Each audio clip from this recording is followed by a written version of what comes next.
الحمدللہ والصلاة والسلام علی رسول اللہ وعلی آلہ واصحابہ اجمعین اما بعد فاعوذ باللہ من الشیطان الرجیم بسم اللہ الرحمن الرحیم رب اشرح لی صدری ویسر لی امری واحلل عقدۃ من لسانی یفقہوا قولی۔ تمام تعریفیں لائق و زیبا ہے اللہ سبحانہ و تعالیٰ اکیلے کے لیے جس نے ہم سب کو پیدا کیا۔ اللہ وہ ذات ہے جو آج ہمیں اس جگہ میں جمع فرمایا۔ ہم اللہ کے شکر گزار ہیں کہ اللہ سے دعا کریں گے کہ اللہ تعالیٰ ہمیں اس کا اجر دنیا اور آخرت دونوں میں عطا فرمائے، آمین یا رب العالمین۔ برادران اسلام، جو عنوان ہفتہ واری یہاں پہ ہوتا ہے، آج کا جو عنوان اعلان کیا گیا تھا، اسلام میں غلامی کا تصور۔ غلامی اگرچہ ہم دیکھیں گے تو ہمارے آج کی نگاہ سے غلام یا غلامی کے بارے میں سوچیں گے تو ہر کوئی اس کو برا کہے گا غلامی بھی کیا کوئی چیز ہے؟ انسان کے حقوق کو اپنے پیروں تلے کچلنا، کیا یہ بھی اسلام میں جائز ہے؟ کیا اسلام اس کو ابھارتا ہے؟ تو دیکھیے، غلامی کا جو تصور ہمارے ذہنوں میں بیٹھا ہوا ہے وہ بالکل اسلامک اجازت شدہ غلامی سے مختلف ہے۔ اسلام میں غلام زور زبردستی کرنے کے لیے نہیں، بلکہ اسلام میں غلام مدد کے لیے اور اس کی اتنی ہی عزت و آبرو حفاظت کی جاتی ہے جتنا کہ عام مسلمانوں کی ہوتی ہے۔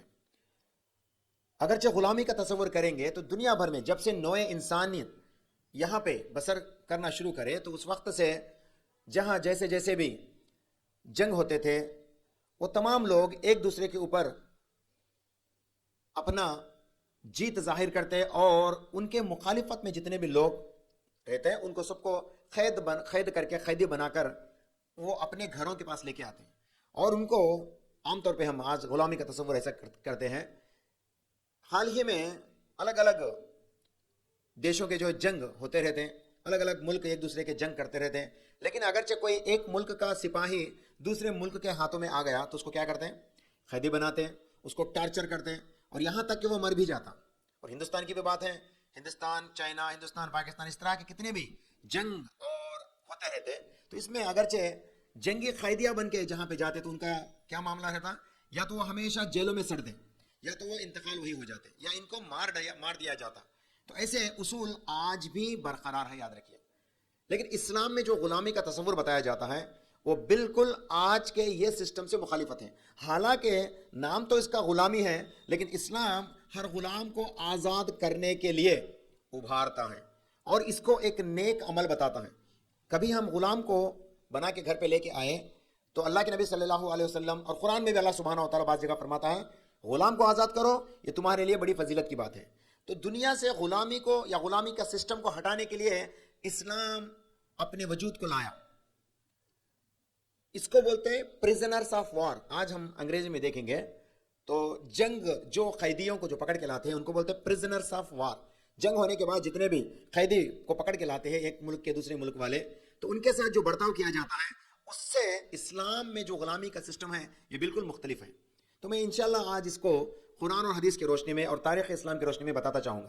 اس سے پہلے ہم اس کا ایک بار غور کریں گے، اسلام سے پہلے وار، پریزنرز آف وار کوئی نئی بات نہیں تھی۔ غلامی صرف اسلام کی بات نہیں تھی، بلکہ اسلام غلامی کو ہٹانے کے لیے آیا۔ اس سے پہلے یعنی اسلام جب اللہ کے نبی صلی اللہ علیہ وسلم اسلام ٹیچ کر نہیں رہے تھے، اس سے بھی پہلے جہاں کہیں بھی جنگ و قتال ہوتی تو ایک دوسرے کے اوپر جیت حاصل کرتے، اور جو ہار گئے ان اگرچہ ہاتھ کو مل گئے تو جو ان کو وار کیپٹیوز بنا کے لے کے آتے، مطلب ان کو بندی بنا کے لے کے آتے، ان کو قیدی بنا کے لے کے آتے، اور ان کے ساتھ بڑا ہی بدترین سلوک کیا جاتا۔ ایسے تمام چیزوں کو اللہ کے نبی صلی اللہ علیہ وسلم کی لائی ہوئی اس دین جو ہے رد کرتا ہے، کیونکہ یہ تمام طریقے جاہلانہ طریقے کہتا ہے۔ تو آئیے ہم انشاءاللہ تعالی غلام اسلام میں کیا ہے، دنیا کی اور ممالک میں کیسا ہے، اس کو دیکھنے کی کوشش کریں گے۔ مثال کے طور پہ ہم امریکہ کی جو ہسٹری دیکھیں گے تو وہ جب افریقہ سے کئی ساروں کو جو ہے امریکہ جب بنا تھا اس وقت سے اس کے یہاں پہ تو باشندے نہیں تھے، مطلب اس میں سروائیو ہونے کے لیے کوئی انسان نہیں تھے، تو یہ لوگ کیا کرے، افریقہ سے کئی سارے لوگوں کو، آزاد لوگوں کو جو ہے جکڑ کر امریکہ لے جا کے بسانے شروع کرے۔ ہسٹری ہے ہمارا، انسائکلوپیڈیا بریٹانیکا پڑھیں گے تو اس کے اندر آپ کو پورا درج کیا گیا ہے، کئی سارے ہسٹورک ایویڈنسز ہیں کہ ہر ملک دوسرے ملک کے اوپر قبضہ کرنے کی کوشش کرتا ہے اور وہاں کے باشندے کو جنگ کے قیدیوں کی سمت بناتا ہے اور ان کے حالت کو جو ہے بدتر کر دیتا ہے۔ آج بھی اس عنوان کے اوپر کئی سارے فلم بنتے آتے ہیں، ان کے ساتھ کیسا برتاؤ کیا جاتا، ویسے برتاؤ آج بھی کیا جاتا ہے. لیکن اسلام میں غلامی کا تصور اس سے بالکل ہٹ کے ہے. ایک طریقے سے بولیں گے تو غلامی پہلے تو انٹروڈیوس کیا گیا غلاموں کو آزاد کرنے کے لیے. دنیا بھر میں جو اصول تھے وہ تمام کو ختم کرنے کے لیے. یہ ایک بات یاد رکھیے، اسلام سے پہلے غلام کا کوئی اصول نہیں تھا، کوئی رولنگ نہیں تھا. جو ہاتھ کو مل گیا اس کے حساب سے یا تو وہ اس کو مار ڈالتا، یا تو اس کو بدتر سے بدترین سزا دیتا، یا اس کو تڑپا تڑپا کے مار دیتا، یا اس کو جیل میں ڈال کے سڑا کے مار دیتا تھا. یہ تصور تھا اسلام میں، اسلام سے پہلے. لیکن جب اسلام آیا تو یہ تمام حالات کو بدل کے رکھ دیا. پہلے دیکھیں گے اسلام میں غلامی کس کو کہتے ہیں. ایک آزاد شخص کو جا کے پکڑ کے لانا، یہ اسلام اس کو حرام کہتا ہے. ایک آزاد مرد کو یا آزاد عورت کو کہیں سے جا کے اٹھا کے لے کے آنا، کہیں سے کڈنیپ کر کے لے کے آنا. مثال کے طور پہ کوئی دوسری ملک کو گئے، وہاں سے جو ہے آپ ہوائی جہاز کے ذریعے سے یا پانی کے جہاز کے ذریعے سے کسی کو بندی بنا کر کڈنیپ کر کے لے کے یہاں پہ آ گئے، یہ اجازت نہیں ہے. اسلام میں ایسے کام حرام ہے. یاد رکھیے کون سا بھی آزاد شخص کو غلام نہیں بنایا جاتا. لیکن کس کو غلام کہتے ہیں؟ اسلام میں جب جنگ ہوتے تھے رسول اللہ صلی اللہ علیہ وسلم کے دور میں، جب مسلمان غیر مسلمان یعنی کفر کرنے والے مکہ کے مشرکین بالخصوص، جو سب سے پہلے جنگ جس کے اندر اللہ سبحانہ و تعالیٰ مسلمانوں کو فتح حاصل کرا، تو وہ جنگ تھی جنگ بدر. یہاں سے اس کا سلسلہ شروع ہوتا ہے، جنگ بدر سے اس کا سلسلہ شروع ہوتا ہے. جنگ بدر میں مکہ کے مشرکین کو جو ہے اللہ کے نبی صلی اللہ علیہ وسلم کے اصحاب کرام قیدی بنا کے لاتے ہیں، کیونکہ یہ ان کو ٹھکراتے تھے اور مکہ والے ان کو ستایا بھی کرتے تھے. ان کو قتل کرنے کی نیت سے آ گئے، تو ان میں سے چندوں کو جو ہے مار ڈالا گیا اور چندوں کو بندی بنا کے لایا گیا. تو یہ بندیوں کے ساتھ کون تھے؟ خود رسول اللہ صلی اللہ علیہ وسلم کے جمائی بھی تھے، خود رسول اللہ صلی اللہ علیہ وسلم کے بڑے جمائی حضرت زینب کے ہسبینڈ بھی تھے. ان کو بھی جو ہے قیدی بنا کے لائے. ان کو بھی حضرت عباس، ان کو بھی جو ہے قیدی بنا کے لایا گیا. یہ تمام کو رسول اللہ صلی اللہ علیہ وسلم نے معاف کر کے چھوڑ دیا. اور صحابہ کو یہ بات کہنے کے لیے آپ نے آگے بڑھے، کہے یہ میرا جمائی ہے، اس کو اس نسبت سے چھوڑو کہ یہ جا کر میری بیٹی فاطمہ کو مدینہ واپس بھیج دے. مطلب یہ کہ جب تک اللہ کے نبی صلی اللہ علیہ وسلم کی بیٹی حضرت زینب ابھی مدینہ اللہ کے نبی صلی اللہ علیہ وسلم کے ساتھ ہجرت کر کے نہیں آئی تھی، تو ان کو یہ شرط پہ چھوڑا گیا کہ وہ جا کر مکہ سے مدینہ کو ان کی بیٹی کو بھیج دیں. اس نیت سے چھوڑ دیا گیا. پھر آخرکار وہ بھی ایمان لاتے ہیں، پھر دونوں مل کے ہجرت کر کے مدینہ آ جاتے ہیں. یہ ایک اچھا سلسلہ بھی ہے. تو بھی یہاں پہ غلامی جو وہاں سے اس کے حالات کو شروع کی گئے، اس سے پہلے تو بہت سارے غلام تھے. اب حضرت بلال کے تعلق سے ہم بات کرتے ہیں. مکہ کے مشرکین حضرت بلال کو بڑا ستاتے تھے. حبشی غلام ان کو جو ہے مارتے تھے، ستاتے تھے. جبکہ انہوں نے اسلام لانے کے بعد ان کے اوپر اور ظلم زیادہ ہو گیا. تو رسول اللہ صلی اللہ علیہ وسلم جو ہے ابو بکر کو بھیجتے ہیں، اور ابو بکر اس غلام کو خرید لیتے ہیں. کس کو؟ حضرت بلال کو خرید لیتے ہیں اور رسول اللہ صلی اللہ علیہ وسلم کے ساتھ مدینہ لے آ جاتے ہیں. جب سے حضرت بلال کو آزاد کیا جاتا ہے، ابو بکر اللہ کے نبی صلی اللہ علیہ وسلم کے کہنے پر حضرت بلال کو خرید کر آزاد کر دیا، کیونکہ انہوں نے ایمان لایا. تو رسول اللہ صلی اللہ علیہ وسلم ایسے کئیوں کو جو ہے اپنی غلامی سے آزاد کر دیے، صرف اسلام لانے کی نیت سے. تو دیکھیں یہاں پہ ایک شرط بنتا ہے، جنگ جب ہوتا ہے، قیدی جب لے آیا جاتا ہے، ان کے ساتھ کس طرح کا سلوک تھا. رسول اللہ صلی اللہ علیہ وسلم کے زمانے میں قیدیوں کو بھی بھائیوں کی جیسا دیکھنے کا حکم کیا گیا. لیکن اس سے پہلے وہ حالت نہیں تھی. مکہ کے مشرکین غلام کو سب سے بدترین سمجھتے تھے، لیکن رسول اللہ صلی اللہ علیہ وسلم غلام کو بھائی سمجھنے لگے. اور ابو ذر غفاری رضی اللہ تعالیٰ عنہ سے ایک روایت ہے کہ ان کے پاس ایک غلام تھا اور وہ ان کو بھائی بول کے بلاتے تھے. سبحان اللہ. اور جب ہم عمر فاروق کا ایک مشہور واقعہ سنتے ہیں تو عمر فاروق رضی اللہ تعالیٰ عنہ اپنے غلام کے ساتھ بڑے اچھے سلوک سے پیش آتے تھے، بڑے عزت و احترام کے ساتھ اس کے حقوق کو جو ہے ادا کرتے تھے. تو غلامی کا تصور اسلام میں اور غیر اسلام میں بالکل مختلف ہے. غیر اسلام میں اس کے کوئی اصول و ضابطہ نہیں، وہ کیسے بھی ستا سکتا، مار بھی ڈال سکتا. لیکن اسلام میں غلامی عام طریقے کا نہیں، بلکہ غلامی ابتدائی طور پہ اس کو رکھا گیا. پھر اللہ تعالیٰ حکم کرتا تھا کہ فلاں گناہ کے کفارے میں آپ غلام کو آزاد کر دو. اس طرح سے جو غلام کو آزاد کیا جاتا تھا. آہستہ آہستہ یہ پورا سسٹم آج آزاد ہو گیا ہے. آج کہیں بھی غلام کا سسٹم نہیں ہے. آج کہیں بھی اسلام کے اندر، اسلامک ممالک کے اندر پرزنرز آف وار کا کانسیپٹ نہیں ہے. یاد رکھیں امریکہ والے جب افریکنز کو اور جہاں فلپائنز کو جو ہے قبضہ کر کے لے جاتے ہیں تو وہاں پہ ان کو جکڑ کر غلام بنا کر رکھا جاتا تھا. ان سے طرح طرح کے چاکری، ویکتی چاکری جس کو بولتے ہیں، وہ کرا لیتے تھے. لیکن اسلام جب آیا تو سب کو جو ہے آزادی کی طرف متوجہ کیا اور سب کو آزاد کیا. میں ایک کے بعد ایک بتانے کی کوشش کروں گا. اسلام میں غلامی صرف ایک واقعہ بتایا گیا جس کے ذریعے سے ان کے بھی انسانی حقوق کو ادا کیا جائے. اسلام میں کیا حق ہے غلام کے لیے، پہلے یہ بتانے کی کوشش کریں گے. اسلام میں غلام کے تعلق سے اللہ سبحانہ و تعالیٰ غلام کو آزاد کرنا اچھا اور نیکی کام بتاتے ہیں. مثال کے طور پہ جب آپ پڑھیں گے زہار بولتے ہیں، ایک قرآن کے اندر ایک بات آتی سورہ مجادلہ سورہ نمبر 58 کی آیت نمبر 2 میں، جس کو زہار کہا جاتا.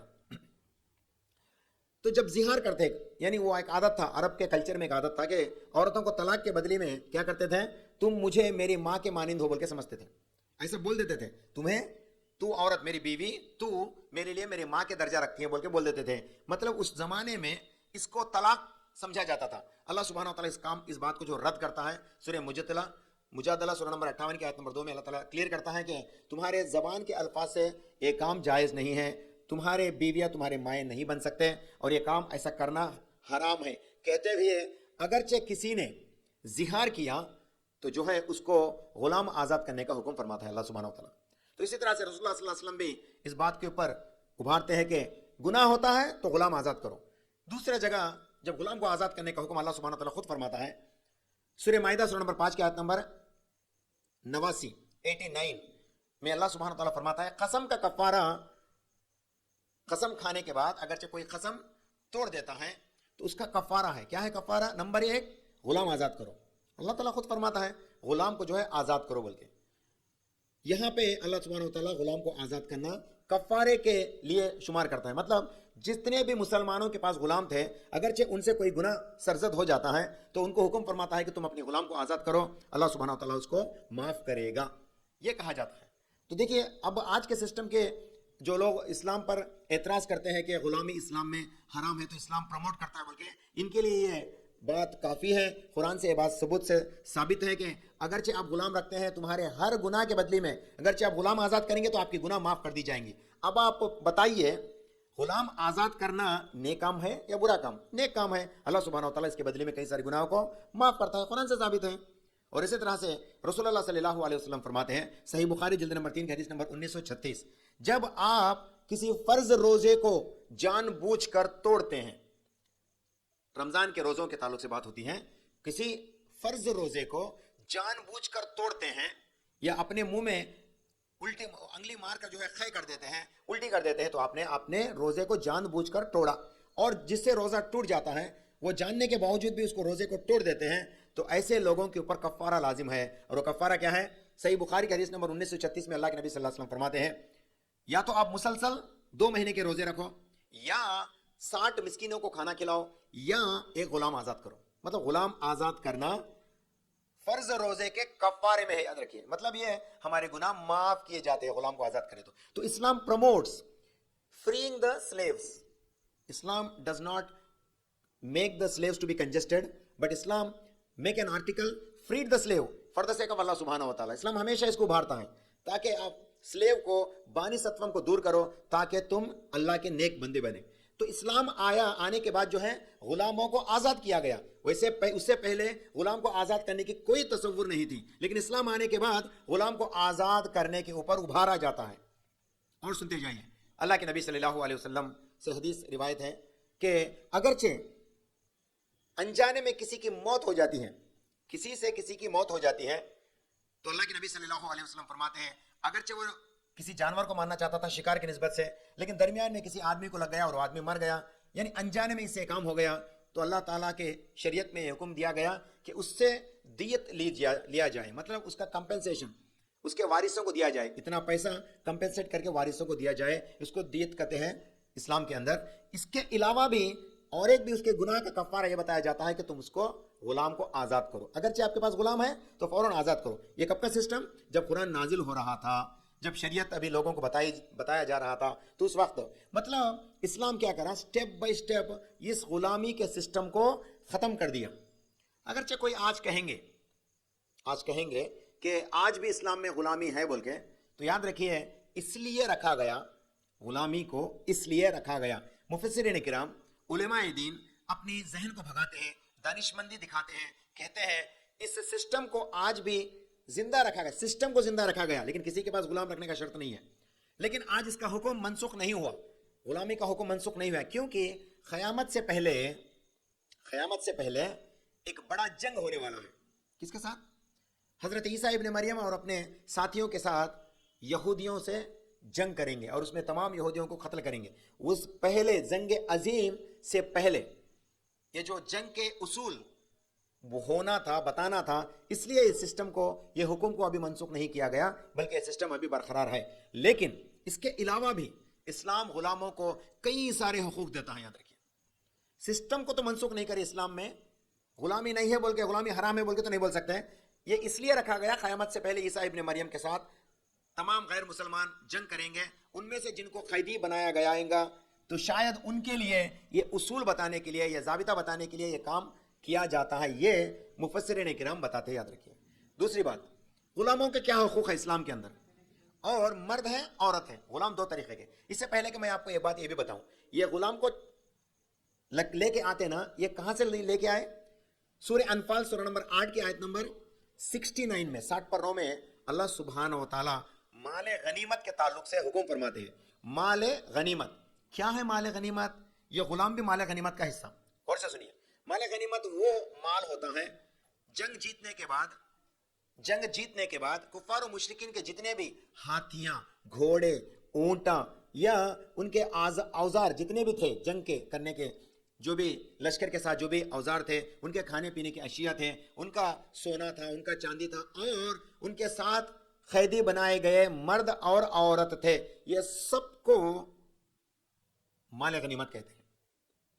مطلب یہ ان تمام کو لے آنے کے بعد رسول اللہ صلی اللہ علیہ وسلم تمام مال غنیمت کو ایکولی ڈسٹریبیوٹ کرتے ہیں لوگوں کے اندر. مجاہدین کے نزدیک میں سب کو ایکولی ڈسٹریبیوٹ کرتے ہیں. مال تو کرتے، ساتھ ہی ساتھ اگرچہ مرد رہ گئے تو مردوں کو ہر ایک کے قبضے میں جتنے بھی لوگ آتے ان کو جو ہے غلام بنا کر ان کو دے دیا جاتا تھا. کیوں؟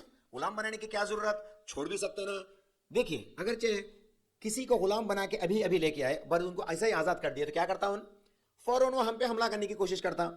اسی لیے سسٹم کو جو ہے، جو پرانا طریقہ تھا، ابھی وہ ہمارا دشمن بن کے رہتا. تو اسی لیے وہ شاید ہمارے اوپر ریونج نہ کر لے. ہمارے سوتے وقت ہمارے کہیں کاموں میں ہے اس ٹائم پہ، وہ اپنے اوپر ریونج نہ کر لیے. اسی لیے اس بات کو کہا گیا کہ ان کو آزاد کرنا چاہے تو آپ فدیہ دے کر آزاد کر سکتے ہیں. مطلب پیسے دے کر ان اپنی آزادی خرید لے سکتا ہے. ایسا بھی ہو سکتا ہے غلاموں کے ساتھ. اگرچہ وہ فدیہ دینے کا پیسہ نہیں ہے تو وہ کسی کے پاس غلام بن کر رہتا. غلام بننا بولے تو بہت زبردستی، زیادتی نہیں. اسلام میں غلام کا تصور الگ، کیونکہ اس کے ساتھ وہی فیصلہ، وہی معاملہ کیا جاتا ہے جو ہم خود اپنے نفس کے اوپر کرتے ہیں. مطلب جو تم کھاتے ہو وہی غلام کو کھلاؤ. بولے سبحان اللہ، کتنی بڑی بات ہے. دیکھو، کہیں تو بھی ایسا ممکن ہے کسی ملک کے اندر جنگ کے قیدیوں کے سنگت یہ برتاؤ کیا جاتا؟ آج بھی نہیں. آج بھی یہ برتاؤ کہیں بھی نہیں کیا جاتا. جہاں تک ہندوستان اور دیگر دنیا کے ہیومن رائٹس کمیشن بھی ہے، پھر بھی ہیومن رائٹ کمیشن اتنی بڑی ہونے کے باوجود بھی جنگ کے قیدیوں کے ساتھ اتنا اچھا سلوک وہ لوگ بھی نہیں سجیسٹ کرتے جتنا اچھا سلوک اسلام غلاموں کو بتایا تھا. اللہ کے نبی صلی اللہ علیہ وسلم فرماتے ہیں، جو تم کھاتے ہو وہی تمہارے غلام کو بھی کھلاؤ، جو تم پہنتے ہو وہی تمہارے غلام کو پہناؤ. اس سے بہتر سوشل ایکویلٹی آپ کہاں دیکھو گے؟ That is the greatness of Islam. اسلام میں اسی لیے غلامی کے سسٹم ہونے کے باوجود بھی اس کو اسی طرح کا حق ملے گا جس طرح کے عام انسان کے ساتھ کیا جاتا ہے، لیکن اس کو بس غلام کہتا ہے، اس کو فری نہیں کرتے. دوسرا ریزن یہاں پہ بتاتے ہیں، اگرچہ غلام کو ایک جیل میں ڈال کے رکھ دیا، سب کو بلا لے کے ایک جیل میں ڈال کے رکھ دیا جنگ کے قیدیوں کو، ان کو کیا کرتے ہیں وہاں پہ ایک ڈیٹینشن کیمپ بنا کے ان کو وہاں پہ سڑاتے رہتے. اس سے کیا فائدہ؟ یہ بیت المال کے اوپر بوجھ بن جاتے ہیں. اگرچہ ہم پورے قیدیوں کو ایک جگہ پالنا شروع کر ڈالیں، کسی کام کے نہیں، بس کھاتے پیتے ہیں، تو ہمیں بیت المال اٹھا کے اس کے اوپر ڈال کو ہمیں خرچہ کرتے رہنا. اس کے نسبت میں اسلام کیا سکھاتا ہے؟ اگرچہ ان میں سے چندوں کو مجاہدین کے حوالے کر دیتے تو وہ مجاہدین کی مدد کرتا ہے، اور مجاہدین بھی اس کی کھانے پینے کے، اس کے ضرورت کے اشیاء پورے پرووائڈ کرتے ہیں. کتنا اچھا سسٹم ہے دیکھو اسلام میں غلام کا کتنا اچھا سسٹم.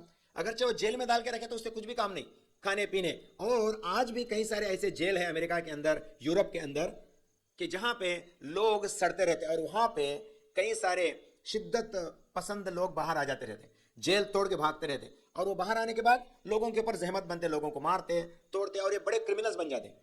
کب؟ جبکہ ان کو دبا کے رکھ دیا جاتا تو یہ کام ہوتا. آج بھی ہمیں کئی سارے ڈاکیومنٹریز کے ذریعے سے یہ بات دکھایا جاتا ہے. اب BBC ڈاکیومنٹری ایک بار جا کے چیک کرو،